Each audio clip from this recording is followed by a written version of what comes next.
Right now, somewhere in the world, a man is sitting next to a woman who just asked him a question. A simple, innocent sounding question. And he answered it casually, maybe even brushed it off. What he doesn't know is that she just told him everything. She just handed him the key to her desire on a silver platter, wrapped in the most ordinary words you could think of. And he missed it completely. That man might be you. And after today, that will never happen again. Here is a truth will probably sting a little. Women almost never say what they actually mean when it comes to intimacy. I know because I am one. And I can tell you from personal experience and from years of studying how women communicate, that the way we signal desire is nothing like what most men expect. There is no neon sign. There is no dramatic confession. There is no movie scene where the music swells and she throws herself into your arms. What actually happens is so subtle, so effortless, that it slips right past most men like a whisper during a thunderstorm. A study published in the journal Communication Monographs found that women use indirect speech patterns nearly 70% more often than men when communicating about emotionally vulnerable topics. 70%. That means when a woman wants something intimate, something personal, something that makes her feel exposed, she is almost certainly not going to say it directly. She is going to code it. She's going to dress it up in the most harmless-looking language possible. And if you are not paying attention, you will respond to the surface meaning and completely miss the real message underneath. Now, here's the part that makes this video different from anything else you have watched. I am not going to give you a list of 20 vague signs. I am not going to tell you to watch her body language or read her energy. I am going to tell you the exact 2 questions she will ask you when she wants intimacy. 2, that is it. And once you hear them, you will never unhear them. You will start recognizing these questions everywhere, in your past relationships, in your current one, in conversations you had years ago that suddenly make a lot more sense. But before I reveal them, you need to understand something crucial first. You need to understand why she asks questions at all instead of just telling you what she wants. Because that context is going to change the way you hear every single thing a woman says to you for the rest of your life. Let me break something down for you that most people never think about. From the time a girl is about 5 or 6 years old, she begins learning a very specific social rule. That rule, whether it is taught directly or absorbed through culture, goes something like this. Do not be too forward. Do not be too aggressive. Do not make the first move. Be approachable, but not desperate. Be interested, but not obvious. Sound exhausting? It is. But this is the reality of how most women are socialized around the world. Dr. Deborah Tannen, a linguistics professor at Georgetown University, spent decades studying how men and women communicate differently. One of her most famous findings was that women tend to use what she calls rapport talk. That means women communicate to build connection, to test emotional safety, and to gauge how the other person feels before revealing how they feel. Men, on the other hand, tend to use report talk, which is more about exchanging facts and solving problems. So when a woman asks you a question, she is usually not looking for a factual answer. She is looking for an emotional one. She is checking the temperature of the room. She is testing whether it is safe to go further. This is why so many men feel blindsided when a woman suddenly pulls away or loses interest. He thought everything was fine. She was smiling. She was laughing. She even asked him a couple of sweet questions. But from her perspective, she put herself out there, asked the 2 most vulnerable questions she could think of, and he treated them like small talk. He gave her a one-word answer and went back to scrolling his phone. And in that moment, without saying another word, she closed the door. Now that you understand the framework, the operating system behind how she communicates, it is time to talk about the first question. And honestly, when I tell you what it is, your jaw might actually drop at how simple it sounds. The first question a woman will ask you when she wants intimacy is this. What are you thinking right now? I know what you are thinking. That is it. That is the big secret. She asked me what I am thinking. Yes. And the reason you are underwhelmed is the exact reason men keep missing it. Because it sounds like nothing. It sounds like idle curiosity. But let me explain what is actually happening inside her mind when she asks you this. When a woman asks what you are thinking, she is not making conversation. She is making an attempt to enter your inner world. She is asking for access. Think about that for a second. She is essentially saying, I want to know what is happening inside your head right now, in this very moment, because I want to feel closer to you than I currently do. That is not small talk. That is emotional pursuit. Dr. John Gottman, one of the most respected relationship researchers in modern psychology,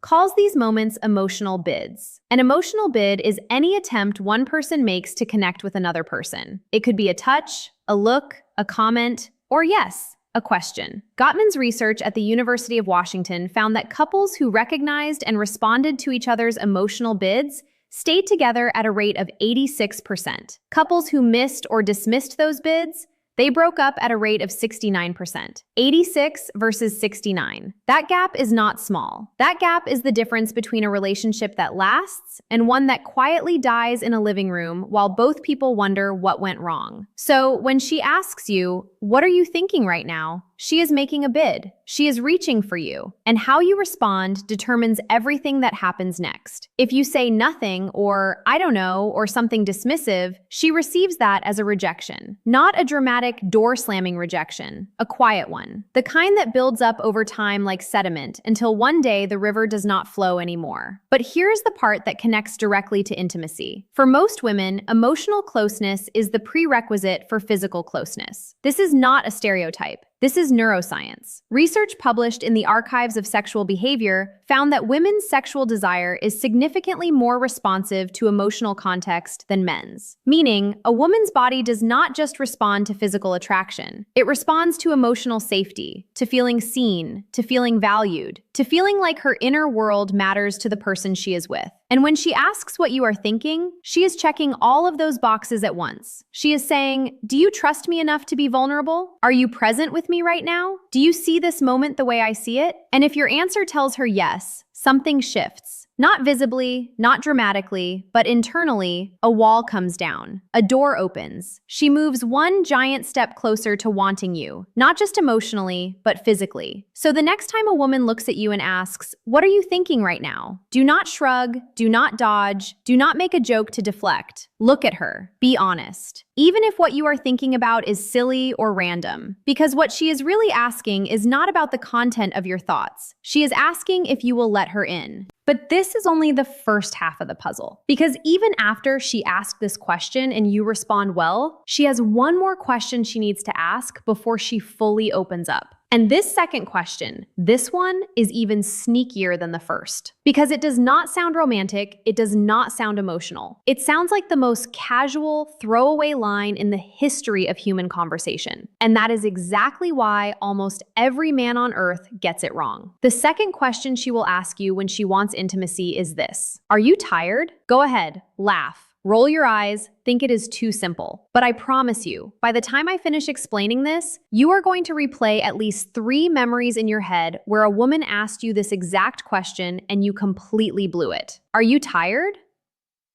Is one of the most brilliantly disguised questions in all of human communication. On the surface, it sounds like concern. It sounds like she is being thoughtful, checking in on you, making sure you are okay. And sure, sometimes that is all it is. But in certain moments, in certain contexts, especially late at night, after a date, after a long conversation, after a moment of closeness, this question is not about sleep. It is about permission. What she is really asking is, are you available? Do you have energy for me tonight? Are you going to roll over and go to sleep? Or is something else going to happen? And she phrases it this way for a reason. She phrases it as a yes or no question about fatigue because it gives her plausible deniability. If you say, yeah, I am exhausted, she can nod and say, okay, good night, and no one gets embarrassed. No one gets rejected. The moment passes without any awkwardness. But if you say, no, I am not tired at all, she now has the green light to take the next step, to move closer, to touch your arm, to suggest something, to create the kind of moment she has been building toward all evening. This is the brilliance of female communication. And honestly, men should be taking notes. She manages to ask one of the most loaded questions possible while leaving herself a perfectly safe exit. That is emotional intelligence operating at a very high level. Let me give you a scenario to make this crystal clear. You have been on a great date. Dinner, conversation, laughter. You walk her to her door, or you are sitting on the couch at one of your places. The energy has been building all night. She has been leaning into you, making eye contact, finding reasons to touch your hand. And then, in a quiet voice, she asks, "Are you tired?" If you say, "Yeah, kind of," she will smile and say, "Okay, well, I had a great night." And she will mean it. But she will also be disappointed in a way she will never tell you about because she gave you the signal. She opened the window and you closed it without even knowing it was open. Now compare that to this response. She asks, "Are you tired?" And you look at her with a slight smile and say, "Not even a little." Something changes in her eyes. You might not even notice it consciously, but she just received confirmation that the next chapter of the evening is possible. You did not pressure her. You did not make a move she was not ready for. You simply told her that you are present, you are available, and the night does not have to end yet. And for a woman, that answer is everything. A survey conducted by the Kinsey Institute found that for women in romantic relationships, the most commonly reported barrier to intimacy was not lack of attraction. It was feeling disconnected or sensing that their partner was emotionally or physically unavailable. Let that land for a second. Or she is not avoiding intimacy because she does not want you. She is avoiding it because she is not sure you want her in that moment. And "are you tired?" is her way of finding out without putting herself at risk. This is also why the timing of this question matters so much. She will almost never ask it in the middle of the afternoon while you are doing dishes. She asks it at night. She asks it when the two of you are alone. She asks it during a moment that already feels charged. If you start paying attention to when she drops this question, you will begin to see the pattern. It always comes right before a window of opportunity, right before the moment where the night could go one of two ways. Now, here's the part that makes this knowledge truly urgent. When a woman asks both of these questions and you miss them, something happens that is very difficult to reverse. She does not get angry. She does not argue. She does not give you a lecture about emotional availability. She simply files that information away. She categorizes you. And the category she puts you in is not cruel or unfair, it is protective. She labels you as someone who is not tuned into her, someone who is not paying attention. And once that label is applied, she starts to close off. Slowly, gradually, in ways you will not even notice until one day she seems distant and you have no idea why. Dr. Sue Johnson, the creator of emotionally focused therapy, has written extensively about this pattern. She calls it the protest withdrawal cycle. One partner reaches out emotionally, the other partner does not respond. And over time, the reaching partner stops reaching. Not because they stopped caring, because they got tired of being missed. And for women, these two questions, "What are you thinking?" and "Are you tired?" are often the last emotional bids they make before they begin to withdraw. They are the final test, the last checkpoint before she decides whether this person is safe enough to be intimate with. So, if you have ever been in a situation where everything seemed fine, and then suddenly she was cold or distant, go back in your memory. Think about the conversations you had in the days before the shift. I am willing to bet she asked you one or both of these questions, and I am willing to bet your response was something forgettable. So, now that you know the questions, the obvious next step is knowing how to respond when you hear them. And honestly, the answer is simpler than you think. When she asks, "What are you thinking right now?" give her something real. It does not have to be profound. It does not have to be poetic. You could say, "I was just thinking about how good this feels sitting here with you." Or, "Honestly, I was thinking about something random, but now I am thinking about you." What matters is not the content. What matters is that you showed up. You gave her something instead of nothing. You opened the door she was knocking on. When she asks, "Are you tired?" and you sense that the moment is right, say, "No." Say it with warmth. Say it like you mean it. You do not need a smooth line. You do not need a movie quality response. You just need to communicate one thing. "I am here. I am present, and I am not going anywhere tonight unless you want me to." That is it. That is the whole formula. Be present when she asks the first question. Be available when she asks the second. Those two responses, given at the right moments, will do more for your connection with her than any grand romantic gesture ever could. Here is something I want to leave you with. Women are not mysterious. We are not impossible to read. We are not playing games or speaking in riddles for fun. We communicate the way we do because we have been taught that vulnerability is risky and rejection is painful. And the safest way to reach for someone is to do it with words that do not cost too much if they are not returned. These two questions, "What are you thinking right now?" and "Are you tired?" are not random. They are calculated. They are intentional. They are the result of a woman deciding that she trusts you enough to let you in, but she needs to know if you are ready before she takes that final step. And now that you know this, you have a responsibility not to manipulate, not to game the system, but to pay attention, to listen with more than your ears, to hear what she is really saying underneath the words she chooses. Because when a woman asks you these questions and you respond with warmth, with genuine attention, you are not just answering a question. You are telling her that she is safe. And for a woman, safety is the foundation of everything. Now, if what you just learned shifted something in the way you think about female communication, do me a favor. Do not just click away. Leave a comment below with the word signal. Just that one word. I want to see how many of you actually made it to this point and absorbed what was shared here today. Because the people who comment are the ones who internalize information. And internalizing this is the difference between knowing it and living it.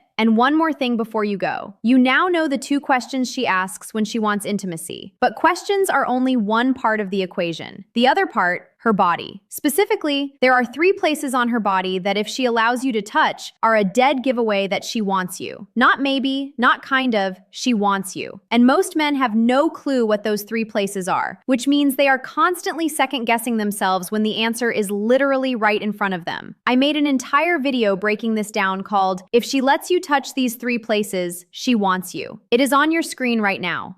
Click it. Because if you pair what you just learned today with what that video teaches you, you will never misread a woman's signals again. Go watch it now. Seriously, right.